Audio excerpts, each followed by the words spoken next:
दर्द निवारक दवाएं कहलाती हैं तो एनाल्जेसिक ये दर्द निवारक दवाएं हैं। दूध में पाई जाने वाली शर्करा कौन सी है? तो दूध में आपका लैक्टोज नाम की शर्करा पाई जाती है, याद रखिएगा। एंटीबायोटिक नष्ट करते हैं तो बैक्टीरिया को नष्ट कर देते हैं एंटीबायोटिक्स। किसको? बैक्टीरिया को। अंडाणु का निषेचन होता है तो फैलोपियन ट्यूब में अंडाणुओं का निषेचन होता है। द्रव्यों में ऊष्मा का सर्वोत्तम संवाहक कौन है? तो पारा सबसे अच्छा ऊष्मा का संवाहक है। एंटीबायोटिक एम्पीसिलिन प्राप्त होती है तो एम्पीसिलिन आपकी ये बैक्टीरिया से प्राप्त होती है। हाइड्रोजन में सर्वाधिक मिश्रित तत्व कौन सा है? तो कार्बन हाइड्रोजन के अंदर सर्वाधिक मिश्रित तत्व है। कागज पर पुराने उंगलियों के चिन्हों को किससे विकसित किया जा सकता है? तो सिल्वर नाइट्रेट के घोल से विकसित किया जा सकता है। पुराने तेल चित्रों के रंगों को फिर से उभारने में काम में आता है तो हाइड्रोजन परऑक्साइड काम में आता है। डिहाइड्रेशन से प्रायः किस पदार्थ की कमी होती है? सोडियम क्लोराइड की कमी हो जाती है। पैक करने के लिए प्रयुक्त होने वाली सेलोफेन किससे बनी होती है? तो सेलोफेन ये ग्लूकोज एसीटेट से बनी होती है, सेलोफेन। चीनी शोधन के लिए प्रयुक्त रंजक कौन सा है? तो चीनी शोधन के लिए बोन ब्लैक का प्रयोग किया जाता है। व्यक्ति का भार लिफ्ट में अधिक होता है तो जो ऊपर की ओर गति से बढ़ रही हो उसमें अधिक होगा। किसके साथ कास्टिक सोडा को उबालकर साबुन तैयार किया जाता है? तो वसा या फैट के साथ कास्टिक सोडा को उबालकर साबुन तैयार किया जाता है। श्यानता की इकाई क्या है? तो पॉइज श्यानता की इकाई कहलाती है। जैव यौगिक का अनिवार्य तत्व क्या है? तो कार्बन जैव यौगिक का अनिवार्य तत्व है। एल्कोहल का प्रयोग किस तापमापी में किया जाता है? तो -40 डिग्री सेल्सियस से नीचे के तापमान वाले पर एल्कोहल का प्रयोग किया जाता है। किसी पदार्थ को गर्म करने पर आयतन बढ़ता है यदि द्रव्यमान क्या रहेगा? तो द्रव्यमान यदि नियत रहेगा तो आयतन बढ़ जाएगा गर्म करने पर पदार्थ को। ध्वनि की चाल किस पर निर्भर करती है? तो माध्यम की प्रत्यास्थता पर, ध्वनि की चाल तथा घनत्व पर, इन दोनों पर निर्भर करेगी, माध्यम की प्रत्यास्थता और घनत्व पर। CO2 गैस का प्रकृति क्या है? तो CO2 अम्लीय होती है। CO गैस की प्रकृति क्या है? तो CO गैस आपकी उदासीन होती है। संयोजी इलेक्ट्रॉन की संख्या अधिकतम कितनी हो सकती है? तो संयोजी इलेक्ट्रॉन अधिकतम 8 हो सकते हैं। दिया सलाई में प्रयोग होता है तो लाल फास्फोरस का दिया सलाई में प्रयोग होता है। कीटाणुनाशक के रूप में किसका प्रयोग किया जाता है? तो विरंजक चूर्ण तथा DDT का प्रयोग होता है कीटाणुनाशक के रूप में। साबुन बनाने की प्रक्रिया है तो सैफोनिफिकेशन साबुन बनाने की प्रक्रिया है। श्वसन क्रिया में निर्माण होता है तो ऊर्जा का निर्माण होगा जब भी श्वसन क्रिया होगी। श्वसन में शर्करा का होता है तो श्वसन में शर्करा का ऑक्सीकरण होता है। अमाशय में भोजन का पाचन किस माध्यम से होता है? तो अम्लीय माध्यम से होता है। हार्मोन का कार्य क्या है? तो सभी प्रकार के रासायनिक क्रियाओं को नियंत्रित करना हार्मोन का काम होता है। प्रतिवर्ती क्रिया का संचालन केंद्र है तो मेरुदंड ये प्रतिवर्ती क्रिया का संचालन केंद्र है। ऑटोमोबाइल के हाइड्रोलिक ब्रेक कार्य करते हैं तो ये पास्कल के नियम पर कार्य करते हैं। सोने को घोला जा सकता है तो सल्फ्यूरिक तथा नाइट्रिक एसिड में सोने को घोला जा सकता है। कॉर्क प्राप्त होता है तो कैक्टस या ओक के पेड़ से कॉर्क को प्राप्त किया जाता है। कोनेन प्राप्त किया जाता है तो सिनकोना की छाल से कोनेन प्राप्त होता है। मॉर्फिन तथा हेरोइन का मुख्य स्रोत क्या है? तो अफीम मॉर्फिन और हेरोइन का मुख्य स्रोत है। ताड़पीन का तेल प्राप्त होता है तो चीड़ के पेड़ से ताड़पीन का तेल प्राप्त होता है। कॉफी में उत्तेजित पदार्थ कौन सा होता है? तो कैफीन उत्तेजक पदार्थ है कॉफी के अंदर। दूध में उपस्थित प्रोटीन है तो केसीन ये दूध में उपस्थित प्रोटीन होता है। तंबाकू में विषैला पदार्थ कौन सा होता है? तो निकोटीन तंबाकू में विषैला पदार्थ है। चांदी की चमक को काला करता है तो ओजोन गैस चांदी की चमक को काला कर देता है। टंगस्टन एवं हीरा का गलनांक बिंदु क्या है? टंगस्टन 3000 डिग्री सेल्सियस पर गल जाता है और हीरा 3500 डिग्री सेल्सियस पर गल जाता है। इस्पात की कठोरता निर्भर करती है तो उसमें उपस्थित कार्बन की मात्रा पर निर्भर करेगी। भूमि पर पाए जाने वाला प्रथम पौधा कौन सा है? तो ब्रायोफाइट्स भूमि पर पाए जाने वाले प्रथम पौधे हैं। मरुस्थल में उगने वाला पौधा कौन सा है? तो जीरोफाइट ये मरुस्थल में उगने वाला पौधा है। चट्टानों पर उगने वाला पौधा कौन सा है? तो लिथोफाइट्स ये चट्टानों पर उगने वाला पौधा है। गोबर पर उगने वाला कवक कौन सा है? तो क्रोप्रोफिल ये गोबर पर उगने वाला कवक है। वृक्षों की छालों पर उगने वाले कवक लाइकेन कहलाते हैं तो कार्टिकोलस कहा जाता है इनको, जो वृक्षों की छालों पर उग जाते हैं। सबसे बड़ा बीजांड कौन सा है? तो साइकस में सबसे बड़ा बीजांड होता है। संसार में सबसे लंबे पौधे संबंधित हैं तो जिम्नोस्पर्म से संबंधित सबसे लंबे पौधे। आज का आखिरी क्वेश्चन, पृथ्वी की सतह से ऊपर जाने पर वायुमंडलीय दबाव पर क्या प्रभाव पड़ेगा? तो वायुमंडलीय दबाव आपका कम हो जाएगा।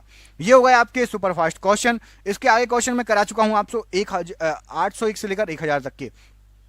जिसको भी वीडियो देखना है डिस्क्रिप्शन बॉक्स में लिंक दी गई है, जाके वहां से आप वीडियो देख सकते हो। आप सभी का बहुत बहुत धन्यवाद दोस्तों, आपका दिन शुभ हो। चैनल पर पहली बार आए हैं, पूरा वीडियो देखा है, कमेंट करके बताइए किस किसने पूरा वीडियो देखा है, किस किसने पूरा वीडियो देखा, कमेंट जरूर करिएगा। और साथ ही साथ चैनल को सब्सक्राइब कर लेना, दोस्तों को भी शेयर कर देना यदि आपको अच्छा। वायुमंडल में नहीं पाई जाने वाली अक्रिय गैस कौन सी है? तो वायुमंडल में आपकी रेडॉन नहीं पाई जाती है।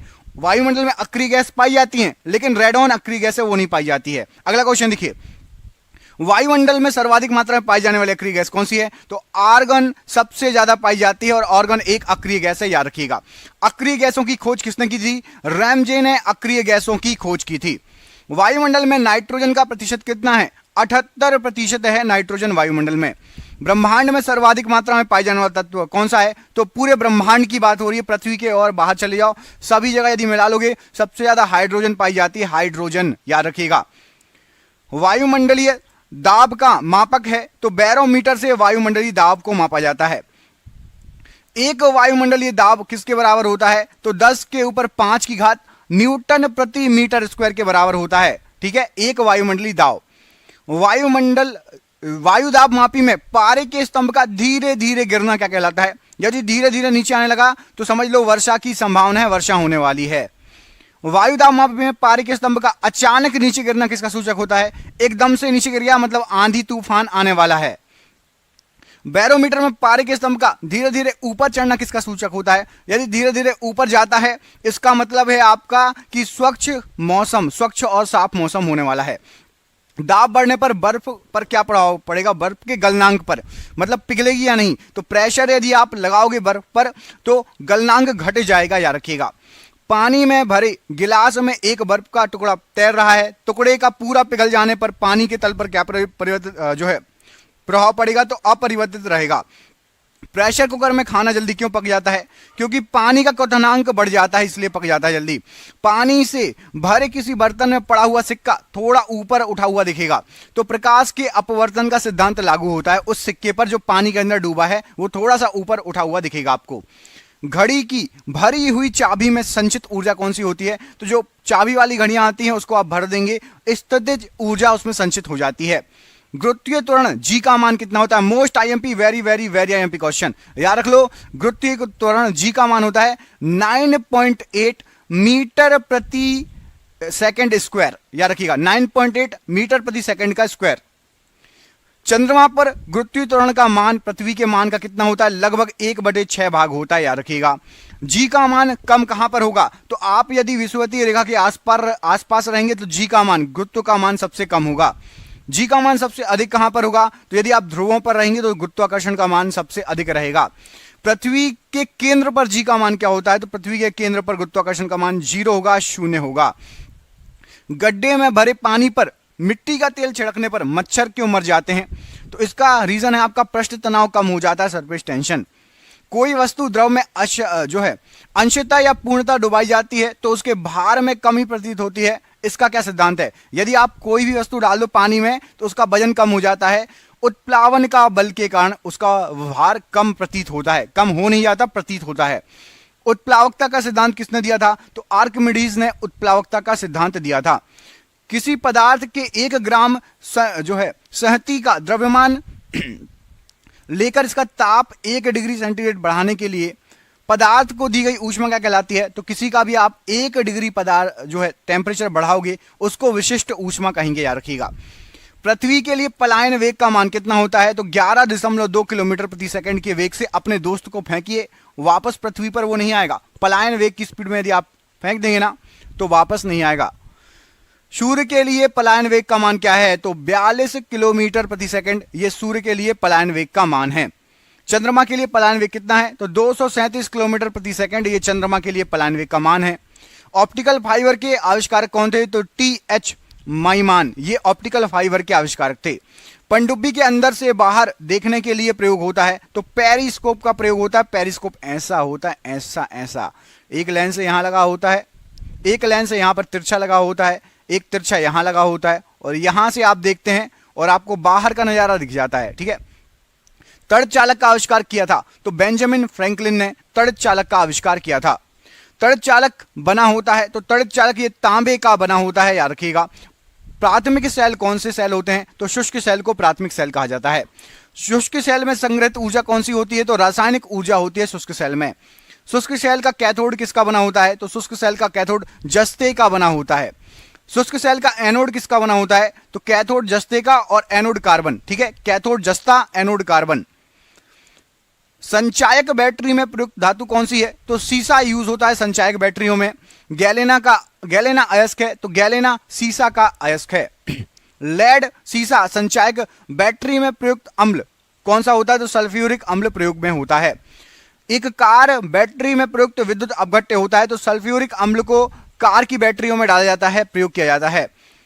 विद्युत अपघटन में अवकरण होता है तो रिडक्शन, तो अवकरण होगा आपका कैथोड पर अवकरण होता है विद्युत अपघटन में। प्राकृतिक चुंबक होता है तो लोहे के ऑक्साइड होते हैं प्राकृतिक चुंबक। स्वतंत्रता पूर्वक लटका चुंबक इंगित करता है तो ये उत्तर दक्षिण दिशा को इंगित करेगा। अस्थायी चुंबक बनाया जाता है तो नर्म लोहे का बनता है अस्थायी चुंबक। स्थायी चुंबक बनाया जाता है तो इस्पात का बनता है स्थायी चुंबक। चुंबक के समान ध्रुवों में क्या होता है? तो विकर्षण होता है चुंबक के समान ध्रुवों में। चुंबक के असमान ध्रुवों में क्या होता है? तो एक दूसरे को अपनी ओर खींचते हैं। चुंबकत्व खत्म होता है तो यदि आप उसको पीटेंगे, गर्म करेंगे तो चुंबकत्व खत्म हो जाएगा। चुंबकीय सुई संकेत करती है तो चुंबकीय सुई हमेशा उत्तर की तरफ, उत्तर और दक्षिण की तरफ संकेत करेगी, याद रखना। सुई में जो पेनी नोक होती है वो उत्तर की तरफ और पीछे दक्षिण की तरफ। चुंबकीय क्षेत्र का सीजीएस मात्रक क्या होता है? तो गॉस होता है चुंबकीय क्षेत्र का सीजीएस मात्रक, गॉस। चुंबकीय क्षेत्र की तीव्रता का एसआई मात्रक क्या होता है? तो टेस्ला भी होता है, या आप उसको न्यूटन प्रति एम्पियर मीटर भी लिख सकते हो, या फिर आप लिख सकते हो वेबर प्रति मीटर स्क्वायर। क्या क्या लिख सकते हो? टेस्ला, न्यूटन प्रति एम्पियर मीटर, या फिर वेबर प्रति मीटर स्क्वायर। ध्रुवों का नमन कोण कितना होता है? तो 90 डिग्री होता है ध्रुवों का नमन कोण। चुंबकीय सुई का अक्ष भौगोलिक अक्ष के साथ कोण बनाता है तो 18 डिग्री का कोण बनाता है चुंबकीय सुई का अक्ष भौगोलिक अक्ष के साथ। विषुवत रेखा पर नीति कोण का मान क्या होगा? तो विषुवत रेखा पर नीति कोण का मान 0 होगा, 0 डिग्री। विद्युत धारा के चुंबकीय प्रभाव को सर्वप्रथम अवलोकित किया गया तो ऑरस्टेड द्वारा सबसे पहले चुंबकीय प्रभाव को अवलोकित किया गया था। डायनेमो, विद्युत motor, transformer, microphone, loud speaker आदि किस सिद्धांत पर कार्य करते हैं? ये सभी विद्युत चुंबकीय प्रेरण के सिद्धांत पर कार्य करते हैं।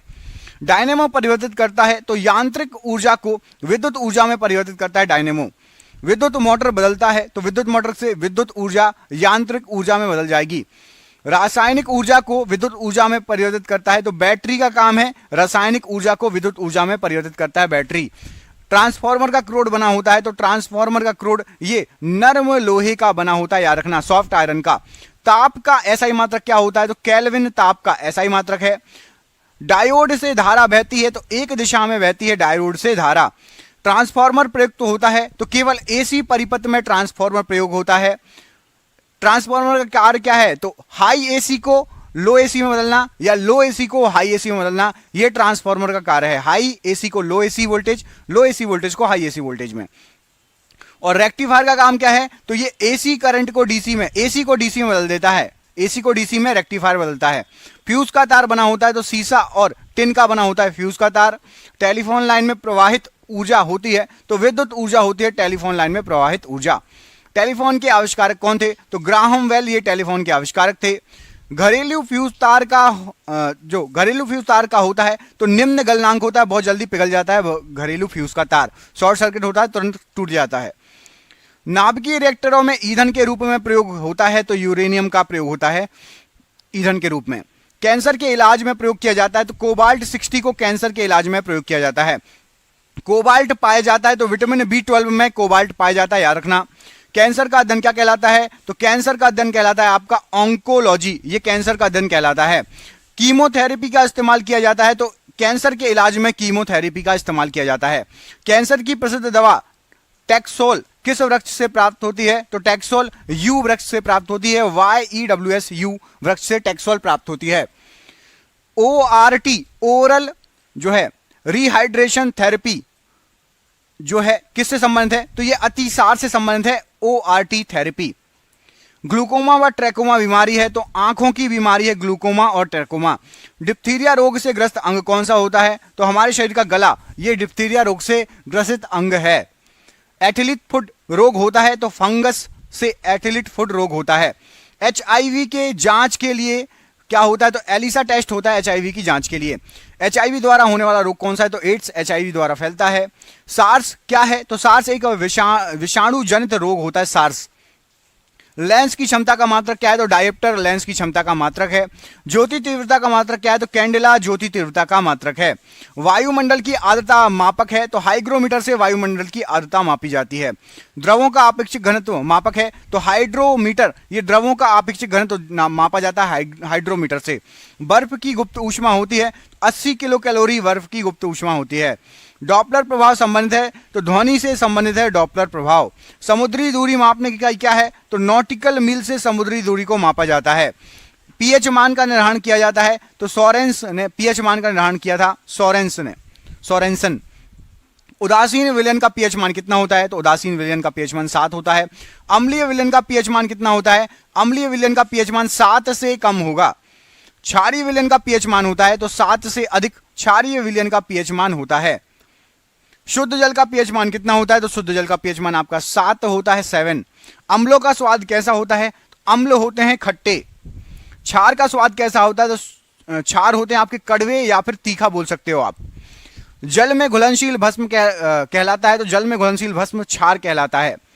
नीला लिटमस पत्र किसको लाल कर देता है, तो नीला लिटमस पत्र अम्ल को लाल कर देगा। लाल लिटमस पत्र को नीला कौन कर देगा, तो क्षार लाल लिटमस पत्र को नीला कर देगा। यहां पे मैंने गलत बोल दिया, मतलब नीला लिटमस पेपर को लाल कौन कर देगा, अम्ल डालोगे तो नीला लिटमस पेपर लाल हो जाएगा, क्षार डालोगे तो लाल लिटमस पेपर नीला हो जाएगा, जस्ट अपोजिट। अम्ल में कौन से तत्व के परमाणु अनिवार्य रूप से रहते हैं, तो हाइड्रोजन के परमाणु अनिवार्य रूप से रहते हैं। प्रयोगशाला में उपयोग में लाए जाने वाला लिटमस पत्र प्राप्त किया जाता है, तो ये लाइकेन से प्राप्त किया जाता है। निलंबन में प्रक्षेपित कणों का आकार क्या होता है, तो 10 के ऊपर -5 सेंटीमीटर होता है। कोलाइडी में प्रक्षेपित कणों का आकार क्या होता है, तो 10 के ऊपर 5 की घात से लेकर 10 के ऊपर 7 की घात सेंटीमीटर। माइनस है, 10 के ऊपर -5 की घात से लेकर 10 के ऊपर -7 की घात सेंटीमीटर। कार्बन के 2 अपर रूप कौन कौन से हैं, तो हीरा और ग्रेफाइट कार्बन के 2 अपर रूप हैं। पेंसिल का शीशा बना होता है, तो ग्रेफाइट का बना होता है पेंसिल का शीशा। किसी ठोस पदार्थ का बिना द्रव में बदले सीधे वाष्प में परिवर्तित होना क्या कहलाता है, तो उसको ऊर्ध्वपातन कहा जाता है। कपूर को शुद्ध किया जाता है, तो ऊर्ध्वपातन विधि से कपूर को शुद्ध किया जाता है। भूपर्पटी में सर्वाधिक मात्रा में पाए जाने वाला तत्व कौन सा है, तो ऑक्सीजन सबसे ज्यादा मात्रा में पाया जाता है भूपर्पटी पर। पृथ्वी पर पाए जाने वाला यूरेनियम क्या है, तो यूरेनियम 238 पाया जाता है। लोहा का निष्कर्षण होता है, तो हेमेटाइट से लोहे का निष्कर्षण होता है। एल्यूमिनियम का निष्कर्षण होता है, तो बॉक्साइट से एल्यूमिनियम का निष्कर्षण होता है, याद रखिएगा। तांबा का निष्कर्षण होता है, तो कॉपर पाइराइट से तांबे का निष्कर्षण होता है, किससे होता है, कॉपर पाइराइट से। तरंग दैर्ध्य का ऐसा ही मात्रक क्या है, तो मीटर में नापते हैं या फिर एंगस्ट्रम में नापते हैं तरंग दैर्ध्य को, याद रखिएगा। डीडीटी का पूरा नाम क्या है, तो डाइफेनाइल और ट्राइक्लोरो इथेन। डी से डाइक्लोरो, फिर दूसरे डी से डाइफेनाइल और टी से हो जाएगा ट्राइक्लोरोएथेन। अगला क्वेश्चन देखिए, TNT का पूरा नाम क्या है, तो ट्राई नाइट्रो टोल्विन। जो है TNT का पूरा नाम है। RDX का पूरा नाम क्या होता है, तो रिसर्च एंड डेवलपमेंट एक्सप्लोजिव, ये RDX का पूरा नाम है। RDX का अन्य नाम क्या है, तो साइक्लोनाइड भी कहा जाता है RDX को। डायनामाइट का प्रमुख अवयव क्या है, तो नाइट्रोग्लिसरीन, ये डायनामाइट का प्रमुख अवयव है। DDT कीटाणुनाशक बनाया जाता है, तो क्लोरल द्वारा DDT कीटाणुनाशक बनाया जाता है। यूरेनियम का मुख्य अयस्क क्या है, तो पिच ब्लेड, ये यूरेनियम का मुख्य अयस्क है। फेराड इकाई है, तो फेराड जो है ये आपकी धारिता की इकाई कहलाती है। टेप रिकॉर्डर की टेप लेपित होती है, तो पैरामैग्नेटिक चूर्ण से लेप होता है टेप रिकॉर्डर का टेप। पोर्टलैंड सीमेंट का आविष्कार किया था, तो जोसेफ जो है जोसेफ स्पीडीन ने पोर्टलैंड सीमेंट का आविष्कार किया था। पोर्टलैंड सीमेंट का मुख्य घटक क्या क्या है, तो उन्होंने चूना, सिलिका और एल्यूमिना को मिला के बनाया था पोर्टलैंड सीमेंट। पीतल मिश्र धातु है, तो तांबा और जस्ते का मिश्र धातु होता है आपका पीतल। सोने के आभूषण बनाते समय उसे कठोर बनाने के लिए मिलाया जाता है। तो तांबे को मिलाया जाता है सोने में कठोर बनाने के लिए, सोने को। स्टील को कठोरता प्रदान करने के लिए क्या मिलाया जाता है? तो क्रोमियम मिलाया जाता है स्टील में कठोरता प्रदान करने के लिए। सोने का लैटिन नाम क्या है? तो सोने को कहा जाता है गोल्ड को ओरम, और उसका जो सिंबल क्या होता है? तो एयू उसका सिंबल होता है, ओरम एयू सोने का लैटिन नाम। चांदी का लैटिन नाम क्या होता है? अर्जेंटम कहा जाता है चांदी को, एजी होता है उसका सिंबल। सोना चांदी के शुद्धिकरण में प्रयोग किया जाता है, तो नाइट्रिक अम्ल का HNO3 का प्रयोग किया जाता है सोने और चांदी के शुद्धिकरण में। बेकिंग सोडा, खाने का सोडा जो है, का रासायनिक नाम क्या है? तो सोडियम बाइकार्बोनेट होता है आपका बेकिंग सोडा, खाने का सोडा, NaHCO3 बोला जाता है। धावन सोडा का रासायनिक नाम क्या है? तो सोडियम कार्बोनेट Na2CO3 होता है धोने वाला सोडा। कपड़े में जंग के धब्बे हटाने के लिए प्रयुक्त किया जाता है, तो ऑक्जेलिक अम्ल का प्रयोग किया जाता है कपड़े में जंग के धब्बे हटाने के लिए। पेट्रोलियम की गुणवत्ता प्रदर्शित की जाती है, तो ऑक्टेन नंबर द्वारा प्रदर्शित होती है। पेट्रोल मिश्रण है, तो हाइड्रोकार्बन का मिश्रण होता है पेट्रोल, किसका? हाइड्रोकार्बन का। पेट्रोलियम के विभिन्न अवयव अलग किए जाते हैं, तो भंजक आसवन विधि द्वारा पेट्रोलियम के विभिन्न अवयव अलग किए जाते हैं। हाइड्रोकार्बन के प्राकृतिक स्रोत है, तो कच्चा तेल हाइड्रोकार्बन का प्राकृतिक स्रोत है। गैसोहॉल मिश्रण है, तो पेट्रोल तथा इथेनॉल का मिश्रण है गैसोहॉल। 1 पिको सेकंड बराबर होता है, तो 10 के ऊपर -12 की घात सेकंड बराबर होता है 1 पिको सेकंड। परमाणु की प्रभावी त्रिज्या होती है, तो 10 के ऊपर -10 की घात मीटर, ये परमाणु की प्रभावी त्रिज्या होती है। परमाणु नाभिक की खोज किसने की? रदरफोर्ड द्वारा परमाणु नाभिक की खोज की गई थी। नाभिक का आकार कैसा होता है? तो 10 के ऊपर -15 की घात मीटर नाभिक का आकार होता है। 1 जूल बराबर होता है, तो 10 के ऊपर 7 की घात अर्ग के बराबर होता है 1 जूल। 1 न्यूटन बराबर होता है, तो 10 के ऊपर 5 की घात डाइन 1 न्यूटन बराबर होता है। 1 माइक्रोन बराबर होता है, तो 1 माइक्रोन जो होता है 0.001 मिलीमीटर के बराबर होता है 1 माइक्रोन। वेल्डिंग में प्रयुक्त गैस है, तो वेल्डिंग में एसिटिलीन एवं ऑक्सीजन गैस का प्रयोग किया जाता है। गोताखोर सांस लेने के लिए जो डीप डाइवर रहते हैं, पानी के अंदर जाते हैं, किस गैस के मिश्रण का प्रयोग करते हैं? तो ऑक्सीजन और हाइड्रोजन गैस के मिश्रण का। दूध से दही बनने में सहायक बैक्टीरिया है, तो लैक्टोबैसिलस बैक्टीरिया दूध से दही बनाता है, सहायक होता है। डबल रोटी बनाने में प्रयोग होता है, तो यीस्ट का डबल रोटी बनाने में प्रयोग होता है। बेकरी में ब्रेड बनाने के लिए यीस्ट का उपयोग किया जाता है, क्योंकि ब्रेड को मुलायम और लचीला बनाया जा सके। हृदय का पहला प्रतिस्थापन किसने किया था? तो डॉक्टर क्रिश्चियन बर्नार्ड ने हृदय का पहला प्रतिस्थापन किया था।